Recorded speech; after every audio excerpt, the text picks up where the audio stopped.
ಆತ್ಮೀಯ ವೀಕ್ಷಕರೇ, ತಮಗೆಲ್ಲ ಮತ್ತೊಮ್ಮೆ ಸ್ವಾಗತ. ಈ ದಿನ ಮನೆಯಲ್ಲೇ ಬೆಳೆದಿರುವಂಥ ಕಾಯಿಯಿಂದ ಸುಲಭವಾಗಿ ಆರೋಗ್ಯಕರ ರುಚಿಕರವಾದ ಹಲ್ವಾ ಒಂದನ್ನು ಮಾಡಿ ತೋರಿಸ್ತಾ ಇದ್ದೇನೆ. ಇದು ಕಣ್ಣಿನ ಆರೋಗ್ಯಕ್ಕೆ ತುಂಬ ಒಳ್ಳೆಯದು. ಇದರಲ್ಲಿ ವಿಟಮಿನ್ ಎ ಅಂಶ ಇರುವುದರಿಂದ ಇರುಳು ಗಣ್ಣನ್ನು ದೂರ ಮಾಡುತ್ತೆ. ಕೇವಲ ಮನೆಯಲ್ಲಿರುವ ಸಾಮಗ್ರಿಗಳಿಂದ 5 ನಿಮಿಷದಲ್ಲಿ ಒಂದು ಹೊಸ ಬಗೆಯ ರುಚಿಕರವಾದ ಹಲ್ವಾ ಮಾಡಿ ತೋರಿಸ್ತಾ ಇದ್ದೇನೆ. ವೀಕ್ಷಕರೇ, ಯಾರು ನನ್ನ ಚಾನಲನ್ನು ಮೊದಲ ಬಾರಿ ನೋಡ್ತಾ ಇದ್ದೀರೋ ಚಾನಲ್ಗೆ ಸಬ್ಸ್ಕ್ರೈಬ್ ಆಗಿ, ಹಾಗೆ ಈ ವಿಡಿಯೋವನ್ನು ಕೊನೆ ತನಕ ನೋಡಿ ಮತ್ತು ಈ ಹಲ್ವಾ ಇಷ್ಟ ಆದರೆ ಒಂದು ಲೈಕ್ ಸಹ ಮಾಡಿ. ಬನ್ನಿ, ಈ ಹಲ್ವಾ ಮಾಡಲು ಏನು ಸಾಮಾನುಗಳು ಬೇಕಂತ ನೋಡೋಣ. ನಾನಿಲ್ಲಿ ಮೊದಲು ಹಿತ್ತಲಿನಲ್ಲೇ ಬೆಳೆದಿರುವಂಥ ಒಂದು ಹಸಿ ಪಪ್ಪಾಯಿಯನ್ನು ತೆಗೆದುಕೊಂಡಿದ್ದೇನೆ. ಪಪ್ಪಾಯಿ ಹಸಿಯಾದರೂ ಒಳಗಡೆ ಸ್ವಲ್ಪ ಲೈಟ್ ಬಣ್ಣ ಬಂದಿದೆ. ಕೆಲವು ಪಪ್ಪಾಯಿಗಳು ತುಂಬ ಕೆಂಪು ಬಣ್ಣ ಬರೋದರಿಂದ ಅವು ಹಸಿಯಾದರೂ ಸಹ ಒಳಗಡೆ ಬಣ್ಣ ಇರುತ್ತೆ. ನಾನು ಕೇವಲ ಇಲ್ಲಿ 2 ಉದ್ದನೆಯ ಪಪ್ಪಾಯಿ ಹೋಳುಗಳನ್ನು ಹಲ್ವಾ ಮಾಡಲು ಬಳಸ್ಕೊಳ್ತಾ ಇದ್ದೇನೆ. ಮೊದಲು ಪಪ್ಪಾಯಲ್ಲಿರುವ ಬೀಜಗಳನ್ನೆಲ್ಲ ಸ್ವಚ್ಛವಾಗಿ ತೆಗೆದಿಟ್ಕೊಳ್ಬೇಕು.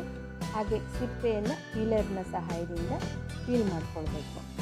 ಸಿಪ್ಪೆಯನ್ನು ಎಲ್ಲ ತೆಗೆದಾದ ಮೇಲೆ ಹೋಳುಗಳನ್ನು ತುರ್ಕೊಳ್ಬೇಕಾಗತ್ತೆ. ನಾನಿಲ್ಲಿ ನೋಡಿ ಕೇವಲ 2 ದೊಡ್ಡ ಹೋಳುಗಳನ್ನು ತಗೊಂಡಿದ್ದೇನೆ. ಈಗ ತುರುಮನೆಯಿಂದ ಅವನು ಉದ್ದುದ್ದು ಎಸಳುಗಳು ಬರೋ ಹಾಗೆ ಚೆನ್ನಾಗಿ ತುರಿಕೊಳ್ಬೇಕು. ಇಷ್ಟರೇ ನಾವು ಯಾವುದೇ ಅಡುಗೆಯನ್ನು ಮಾಡಬೇಕಾದ್ರೆ 5 ಅಂಶಗಳನ್ನು ನೆನಪಿಟ್ಕೊಳ್ಬೇಕು. ಕಲರ್, ಫ್ಲೇವರ್, ಟೆಕ್ಸ್ಚರ್, ಅಪಿಯರೆನ್ಸ್ ಮತ್ತು ಟೇಸ್ಟ್. ಈ 5 ಅಂಶಗಳನ್ನು ಗಮನದಲ್ಲಿಟ್ಕೊಂಡು ಅಡುಗೆ ಮಾಡಬೇಕು. ರುಚಿ ಚೆನ್ನಾಗಿ ಬರಬೇಕು, ಅಪಿಯರೆನ್ಸ್ ಚೆನ್ನಾಗಿ ಬರಬೇಕು, ಟೇಸ್ಟ್ ಚೆನ್ನಾಗಿರಬೇಕು, ಟೆಕ್ಸ್ಚರ್ ಸಹ ಚೆನ್ನಾಗಿರಬೇಕು. ಹಾಗೆ ನಾನಿಲ್ಲಿ ಪಪ್ಪಾಯಿ ಬಣ್ಣ ನ್ಯಾಚುರಲ್ ಇದ್ದರೂ ಸಹ ಇದು ಹಸಿ ಪಪ್ಪಾಯಿ ಹಲ್ವಾ ಆಗಿರೋದರಿಂದ ಇದಕ್ಕೆ ಬಣ್ಣ ಸೇರಿಸಿ ಬೇರೆ ಥರ ಮಾಡ್ತಾಯಿದ್ದೇನೆ. ಮೊದಲು ಗ್ಯಾಸ್ ಸ್ಟವನ್ನು ಆನ್ ಮಾಡಿಕೊಂಡು ಪ್ಯಾನನ್ನಿಟ್ಟು ಅದರಲ್ಲಿ 2 ಟೇಬಲ್ ಸ್ಪೂನ ತುಪ್ಪ ಹಾಕ್ಕೊಳ್ಬೇಕು. ಆ ತುಪ್ಪದಲ್ಲಿ ಮೊದಲು ನಾವು ಡ್ರೈ ಫ್ರೂಟ್ಸನ್ನು ಹುರಿದು ತಕ್ಕೊಳ್ಳೋಣ. ನಿಮಗೆ ಇಷ್ಟದ ಡ್ರೈ ಫ್ರೂಟ್ಸನ್ನು ಫ್ರೈ ಮಾಡಿ ತೆಗೆದಿಟ್ಕೊಳ್ಳೋಣ. ನೀವು ಇಲಾಚಿ ಹಾಕ್ಕೊಳ್ಬೋದು, ಪಿಸ್ತಾ ಹಾಕ್ಕೊಳ್ಬೋದು. ನಾನಿಲ್ಲಿ ಗೋಡಂಬಿ, ಮೆಣಕ ಮತ್ತು ದ್ರಾಕ್ಷಿಗಳನ್ನು ಉಪಯೋಗಿಸಿದ್ದೇನೆ. ಹಾಗೆ ಏಲಕ್ಕಿ ಪುಡಿಯ ಉಪಯೋಗಿಸುವ ಬದಲು ಇಲಾಚಿ, ಪಿಸ್ತಾ ಫ್ಲೇವರನ್ನು ಹಾಕ್ಕೊಳ್ತಾ ಇದ್ದೇನೆ, ಎಡಿಬಲ್ ಕಲರು. ಈಗ ತುರಿದಿರುವಂಥ ತುರಿಯನ್ನು ಹಾಕಿ ಚೆನ್ನಾಗಿ ಹುರಿದುಕೊಳ್ಬೇಕು. ಸುಮಾರು 10 ರಿಂದ 12 ನಿಮಿಷಗಳವರೆಗೆ ಇದನ್ನು ಬೇಯಿಸ್ಕೊಳ್ಳೋಣ ತುಪ್ಪದಲ್ಲಿ ಬೇಯ್ದಾದ ನಂತರ ಅದರ ಬಣ್ಣ ಸ್ವಲ್ಪ ಬದಲಾಗುತ್ತೆ, ಹಾಗೂ ಮತ್ತು ಅದರ ಕ್ವಾಂಟಿಟಿ ಸ್ವಲ್ಪ ಕಡಿಮೆ ಆಗುತ್ತೆ. ನೋಡಿ, ಈಗ ಬಣ್ಣ ಸ್ವಲ್ಪ ಕಡಿಮೆ ಕಾಣಿಸ್ತಾ ಇದೆ, ಹಾಗೆ ಬೆಂದಿದೆ ಅಂತ ಸ್ವಲ್ಪ ನೋಡ್ಕೊಳ್ಬೇಕು. ಅದು ಬೆಂದಾದಮೇಲೆ ಇದಕ್ಕೆ 2 ಕಪ್ ಕಾಯಿ ತುರಿಗೆ 1 ಕಪ್ ಸಕ್ಕರೆಯನ್ನು ಸೇರಿಸ್ಕೊಳ್ತಾ ಇದ್ದೇನೆ. ಸಕ್ಕರೆಯನ್ನು ನಿಮಗೆ ಇಷ್ಟದ ಪ್ರಕಾರ ಹಾಕ್ಕೊಳ್ಳಿ. ಸಕ್ಕರೆ ಇಷ್ಟ ಆಗದೇ ಇದ್ದರೆ ಸ್ವಲ್ಪ ಕಡಿಮೆ ಹಾಕ್ಕೊಳ್ಬೋದು. ಹಾಗೂ ನಾನಿಲ್ಲಿ ಯಾವ ಸಕ್ಕರೆ ತಗೊಂಡಿದ್ದೇನೋ ಅದೇ ಬಟ್ಟಲಿನಿಂದ 1 ಬೌಲ್ ಖೋವಾವನ್ನು ಸೇರಿಸ್ತಾ ಇದ್ದೇನೆ. ನೀವು ಖೋವಾ ಬದಲು ಮನೆಯಲ್ಲಿರುವ 4-5 ಪೇಡೆಗಳನ್ನು ಸಹ ಹಾಕ್ಕೊಳ್ಳಿ. ಪೇಡೆ ಖೋವಾ 2 ಇಲ್ಲ ಅಂತ ಹೇಳಿದರೆ 1 ಕಪ್ ಹಾಲನ್ನು ಹಾಕ್ಕೊಳ್ಬೋದು.